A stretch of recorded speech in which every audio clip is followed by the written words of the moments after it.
continuing where I left off. Clerval then put the following letter into my hands. It was from my own Elizabeth. My dearest cousin, you have been ill, very ill, and even the constant letters of dear kind Henry are not sufficient to reassure me on your account. You are forbidden to write, to hold a pen. Yet one word from you, dear Victor, is necessary to calm our apprehensions. For a long time I have thought that each post would bring this line, and my persuasions have restrained my uncle from undertaking a journey to Ingolstadt. I have prevented his encountering the inconveniences and perhaps dangers of so long a journey. Yet how often have I regretted not being able to perform it myself.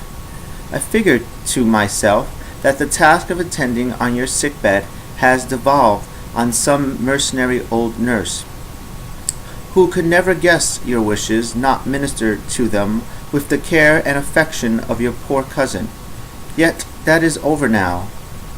Clerval writes that indeed you are getting better.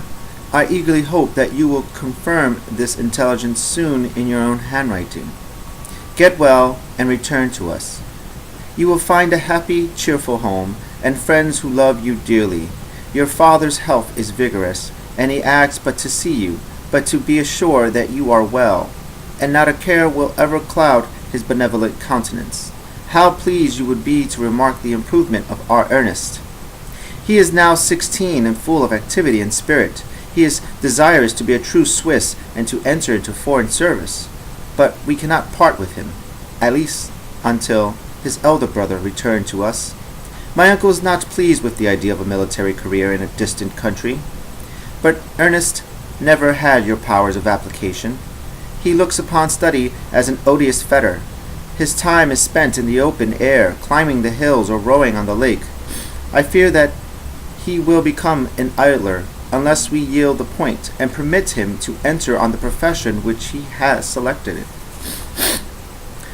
Little alteration, except the growth of our dear children, has taken place since you left us. The blue lake and snow-clad mountains, they never change, and I think our placid home and our contented hearts are regulated by the same immutable laws.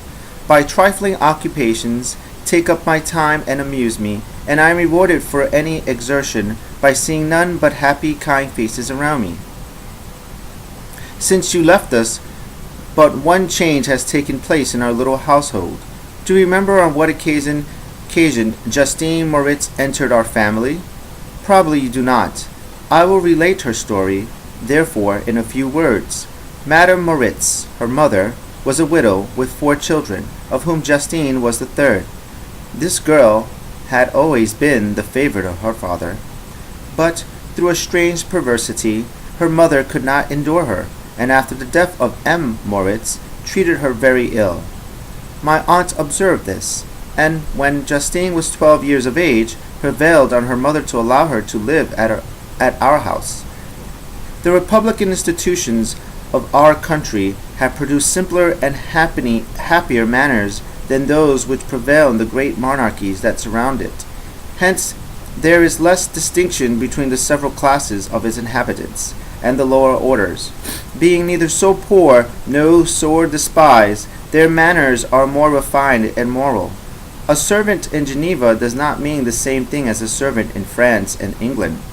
Justine, thus received in our family, learned the duties of a servant, a condition which, in our fortunate country, does not include the idea of ignorance and a sacrifice of the dignity of a human being. Justine, you may remember, was a great favorite of yours, and I recollect you once remarked that if you were in an ill humor, one glance from Justine could dissipate it, for the same reason that Ariosto gave concerning the beauty of Angelica. She looked so frank-hearted and happy. My aunt conceived a great attachment for her, by which she was induced to give her an education superior to that which she had at first intended. This benefit was fully repaid. Justine was the most grateful little creature in the world. I do not mean that she made any professions.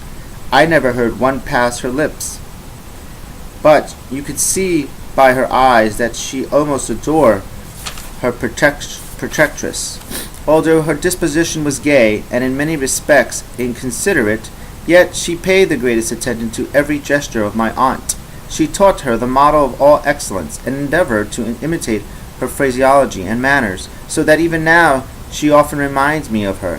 When my dearest aunt died, every one was too much occupied in their own grief to notice poor Justine, who had attended her during her illness with the most anxious affection. Poor Justine was very ill, but the other trials were reserved for her. One by one, her brothers and sisters died, and her mother, with the exception of her neglected daughter, was left childless. The conscience of the woman was troubled.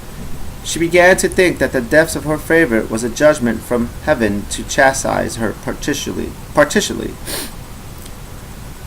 She was a Roman Catholic, and I believed her confessor confirmed the idea which she had conceived. Accordingly, a few months after your departure for Ingolstadt, Justine was called home by her repentant mother. Poor girl! She wept when she quitted her house. She was much altered since the death of my aunt. Grief had given softness and a winning mildness to her manners, which had before been remarkable for vivacity. Nor was her residence at her mother's house of nature to restore her gaiety. The poor woman was very facilitating in her repentance. She sometimes begged Justine to forgive her unkindness, but much oftener accused her of having caused the deaths of her brothers and sister. Perpetual fretting at length threw Madame Moritz into a decline, which at first increased her irritability. But she is now at peace forever. She died on the first approach of cold weather at the beginning of this last winter. Justine has returned to us, and I assure you I love her tenderly. She is very clever and gentle and extremely pretty. As I mentioned before, her mien and her expressions continually remind me of my dear aunt. I must say also a few words to you, my dear cousin, of little darling William. I wish you could see him. He is very tall of his age, with sweet laughing blue eyes, dark eyelashes, and curling hair. When he smiles, 2 little dimples appear on each cheek, which are rosy with health.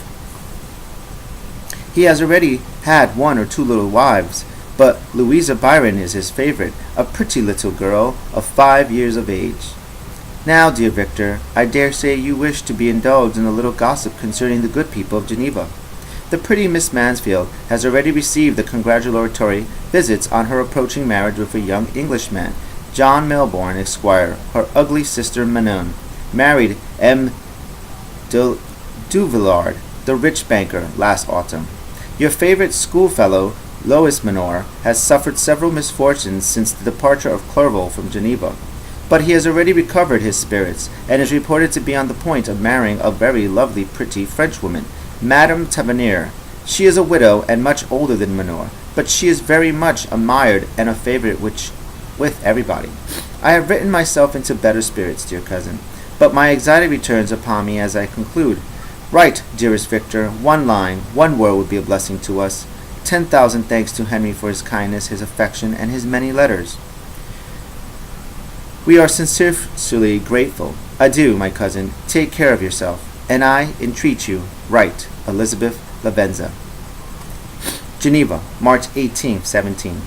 Dear, dear Elizabeth, I exclaimed when I had read her letter, I will write instantly and relieve them from the anxiety they must feel. I wrote, and this exertion greatly fatigued me, but my convalescence has commenced and proceeded regularly. In another fortnight, I was able to leave my chamber. One of my first duties on my recovery was to introduce Clerval to the several professors of the university. In doing this, I underwent a kind of rough usage, ill befitting the wounds that my mind had sustained. Ever since that fatal night, the end of my labors and the beginning of my misfortunes, I had conceived a violent antipathy, even to the name of natural philosophy. When I was otherwise quite restored to health, the sight of a chemical instrument would renew all the agony of my nervous systems.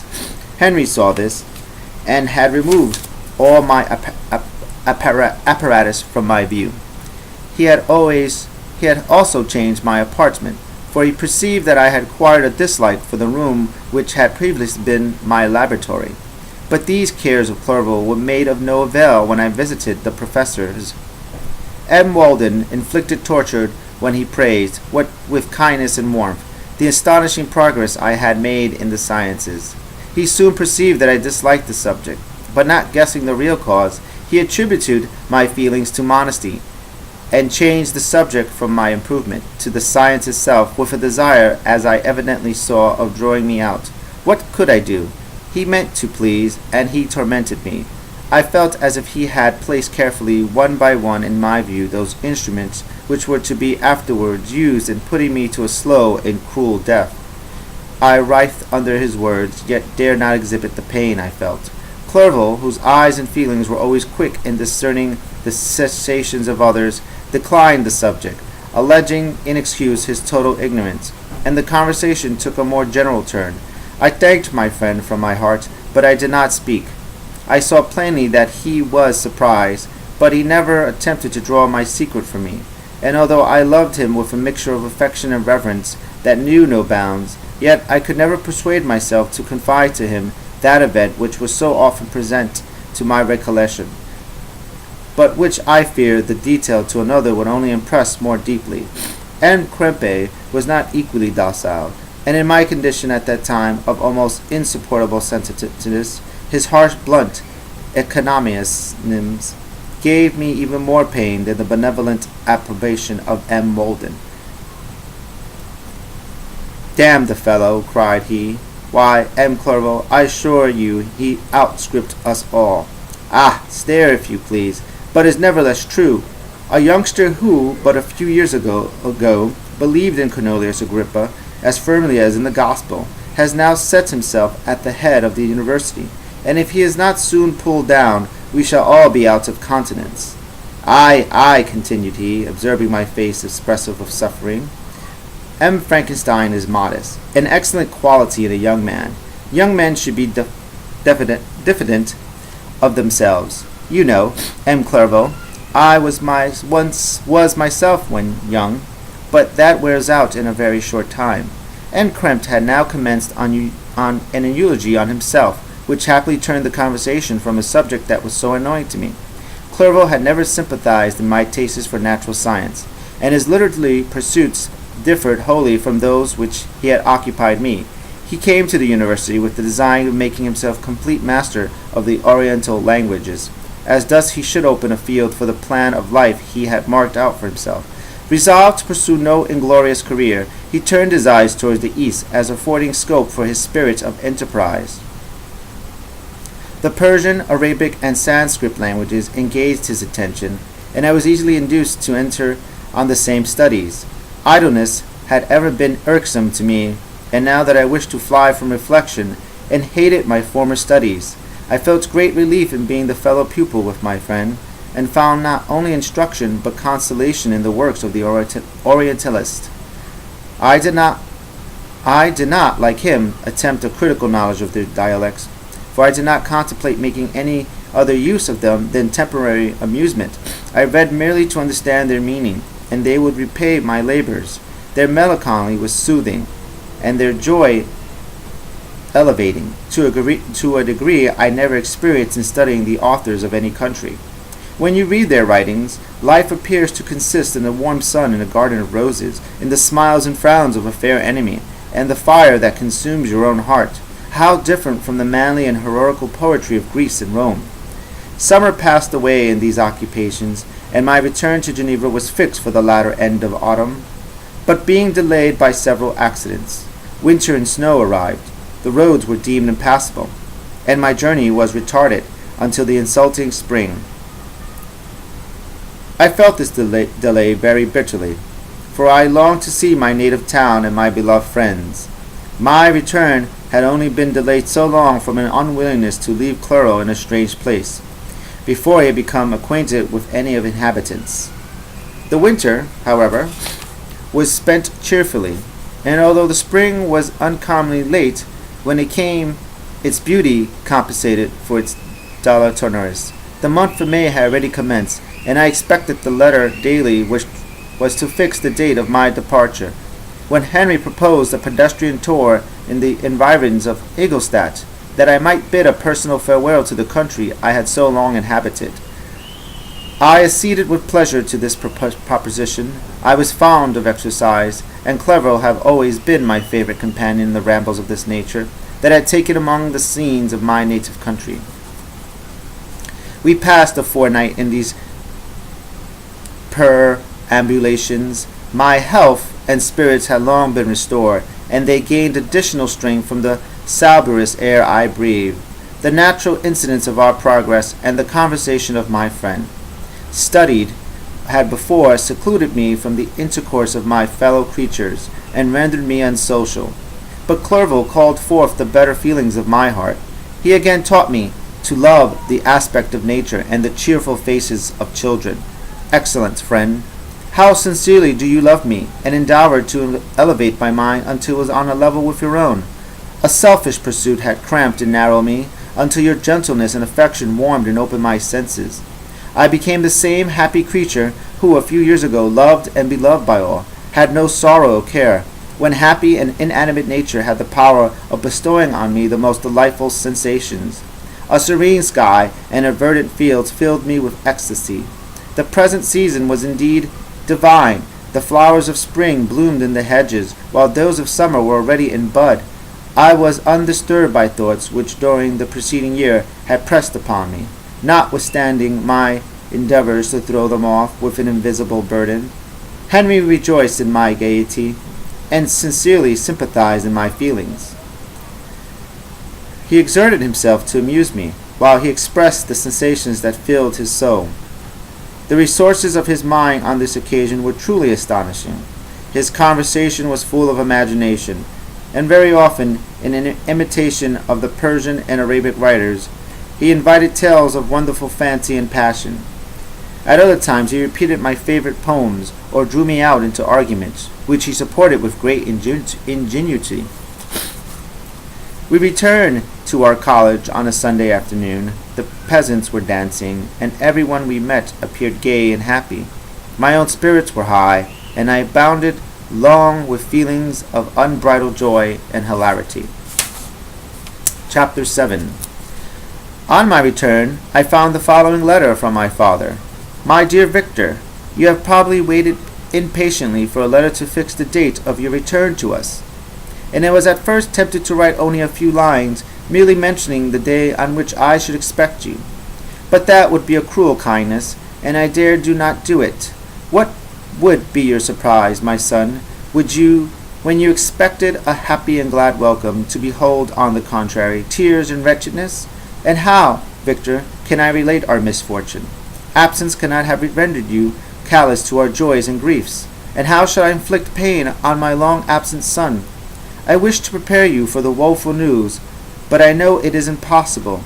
Even now your eye skims over the page, to seek the words which you are to convey to you the horrible tidings.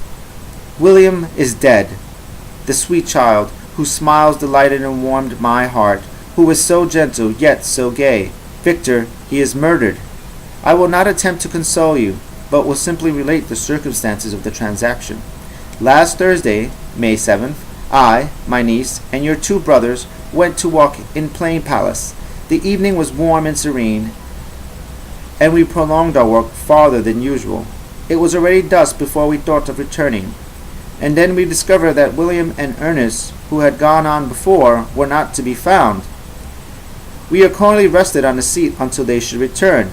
Presently, Ernest came, and inquired if we had seen his brother. He said that he had been playing with him, that William had run away to hide himself, and that he vainly sought for him, and afterwards waited for him a long time, but that he did not return. This account rather alarmed us, and we continued to search for him until night fell. When Elizabeth conjectured that he might have returned to the house, he was not there. We returned again, with torches, for I could not rest, when I thought that my sweet boy had lost himself, and was exposed to all the damps and dews of night. Elizabeth also suffered extreme anguish. About 5 in the morning, I discovered my lovely boy, whom the night before I had seen blooming and active in health, stretched on the grass livid and motionless. The print of the murderer's finger was on his cheek. He was conveyed home, and the anguish that was visible in my countenance betrayed the secret to Elizabeth. She was very earnest to see the corpse. At first I attempted to prevent her, but she persisted, and entering the room where it laid, hazily examined the neck of the victim, and clasping her hands exclaimed, "O God, I have murdered my darling child!" She fainted, and was restored with extreme difficulty. When she again lived, it was only to weep and sigh. She told me that same evening William had teased her to let him wear a very valuable miniature that she possessed of your mother. This picture is gone, and was doubtless the temptation which urged the murderer to the deed. We have no trace of him at present, although our exertions to discover him are unremitted. But they will not restore my beloved William. Come, dearest Victor, you alone can console Elizabeth. She weeps continually, and accuses herself unjustly as the cause of his death. Her words pierce my heart. We are all unhappy, but will not that be an additional motive for you, my son, to return and be our comforter? Your dear mother, at last, Victor, I now say, thank God she did not live to witness the cruel, miserable death of her youngest darling. Come, Victor, not brooding thoughts of vengeance against the assassin, but with the feelings of peace and gentleness that will heal, instead of festering, the wounds of our minds. Enter the house of mourning, my friend, but with kindness and affection for those who love you, and not with hatred for your enemies. Your affectionate and afflicted father, Shelly Frankenstein. Clerval, who had watched my countenance as I read this letter, was surprised to observe the despair that succeeded to the joy I at first expressed on receiving news from my friends.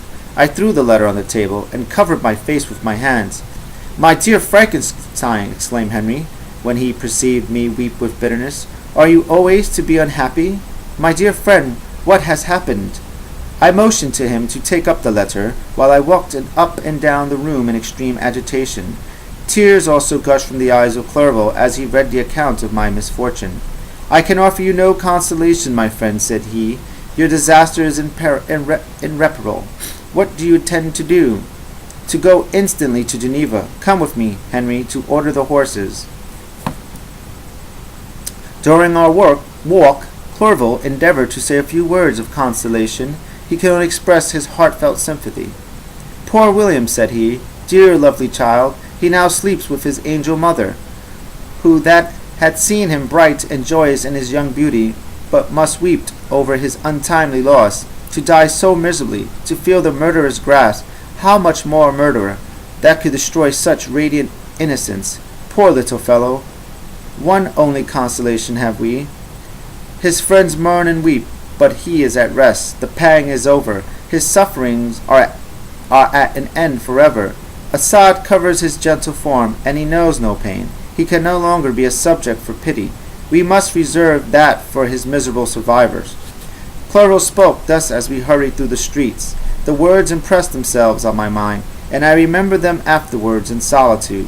But now, as soon as the horses arrived, I hurried into the cabriolet, and bade farewell to my friend.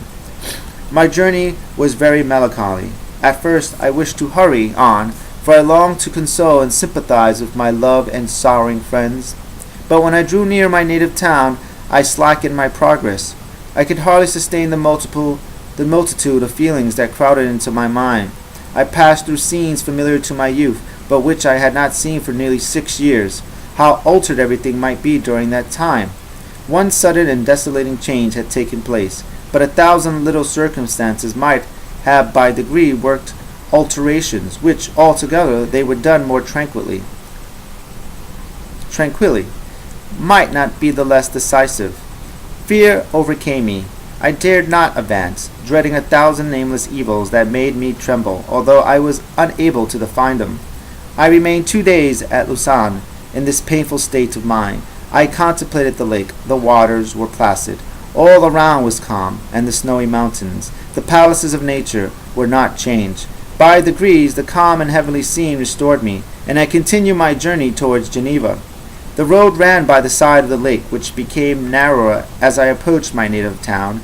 I discovered more distinctively the black sides of Jura and the bright summit of Mont Blanc. I wept like a child. "Dear mountains, my own beautiful lake, how do you welcome your wanderer? Your summits are clear. The sky and lake are blue and placid. Is this to procrastinate peace, or to mock at my unhappiness? I fear, my friend, that I shall render myself tedious by dwelling on these preliminary circumstances. But they were all days of comparative happiness, and I think of them with pleasure. My country, my beloved country, who but a native can tell the delight I took in again beholding thy streams, thy mountains, and more than all, thy lovely lake? Yet, as I drew nearer home, grief and fear again overcame me. Night also closed around, and when I could hardly see the dark mountains, I felt still more gloomily. The picture appeared a vast and dim scene of evil, and I foresaw obscurely that I was destined to become the most wretched of human beings at last. I prophesied truly, and failed only in one single circumstance, that in all the misery I imagined and dreaded, I did not conceive the 100th part of my anguish, I destined to endure. It was completely dark when I arrived in the environs of Geneva.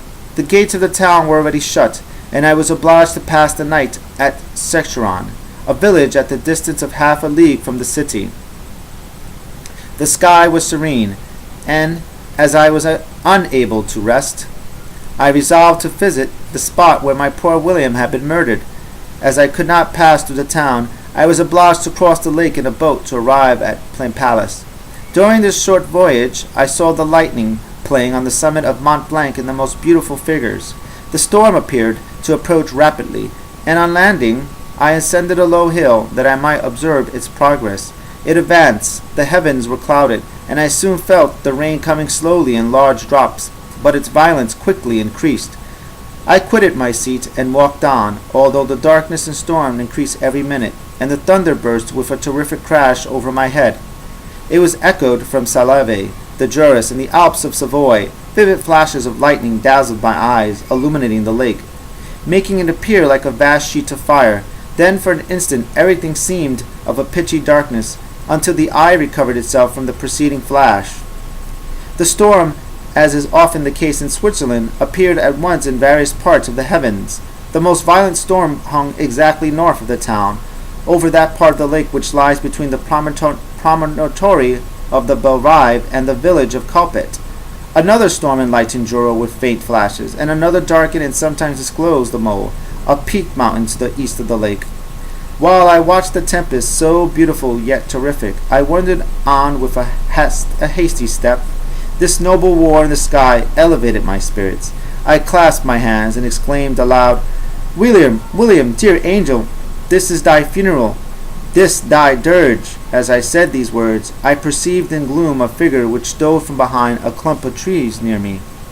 I stood fixed, gazing intently. I could not be mistaken. A flash of lightning illuminating the object, and discovered its shape plainly to me, its gigantic stature, and deformity of its aspects, more hideous than belongs to humanity, instantly informed me that it was the wretch, the filthy demon, to whom I had given life. What did he dare? Could he be, I shuddered at the conception, the murderer of my brother?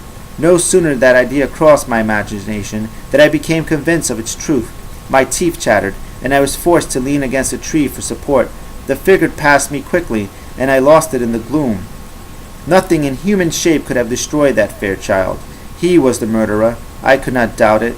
The mere presence of the idea was an irresistible proof of the fact.